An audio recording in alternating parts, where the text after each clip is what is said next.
அஸ்ஸலாமு அலைக்கும் வரஹ்மத்துல்லாஹி வபரகாத்துஹு. இன்ஷா அல்லாஹ் இனி வரக்கூடிய ஷார்ட்ஸில் நிறைய விஷயங்கள் பார்க்கலாம். இருந்தாலும் துவாக்களை தஜ்வீதான முறைப்படி எப்படி ஓதணும், அதுவும் சின்ன சின்ன துவாக்கள் தினைக்கும் நம்ம யூஸ் பண்ணக்கூடிய துவாக்கள் பார்க்கலாம். அல்ஹம்துலில்லாஹ். ஃபஸ்ட்டு பாருங்கள், தூங்கும் முன் ஓதும் துவா. அல்லாஹும்மா பிஸ்மிகா அமூத்து வ அஹ்யா. அல்லாஹும்மா ஒரு சின்ன குணா, சரிங்களா? அல்லாஹும்மா, அல்லாஹ் அதே போல் வல்லினமாக ஓதணும்.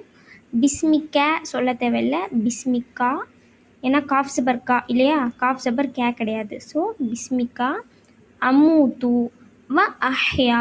வாவ் என்பது தனி எழுத்து, அஹ்யா என்பது தனியான எழுத்து. ஏன்னா நிறைய பேர் வாஹியா வாஹியா அப்படின்னு சொல்லுவாங்க. சின்ன வயசில் நான் கூட அப்படி தான் படித்ததுண்டு.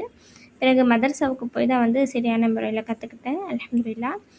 ஸோ பாருங்கள், அல்லாஹும்மா பிஸ்மிகா அமூத்து வ அஹ்யா. யா அல்லாஹ், உன் பெயரை கொண்டு நான் மரணிக்கிறேன், இன்னும் உயிர் பெறுகிறேன். அல்லாஹும்மா அப்படின்னு சொல்லும்போது என்னது, யா அல்லாஹ். பிஸ்மிகா உன்னுடைய பெயரை கொண்டு, அமூத்து வ அஹ்யா மரணிக்கிறேன், இன்னும் உயிர் பெற செய்கிறேன். அல்ஹம்துலில்லாஹ். அஸ்ஸலாமு அலைக்கும் வரஹ்மத்துல்லாஹி வபரகாத்துஹு.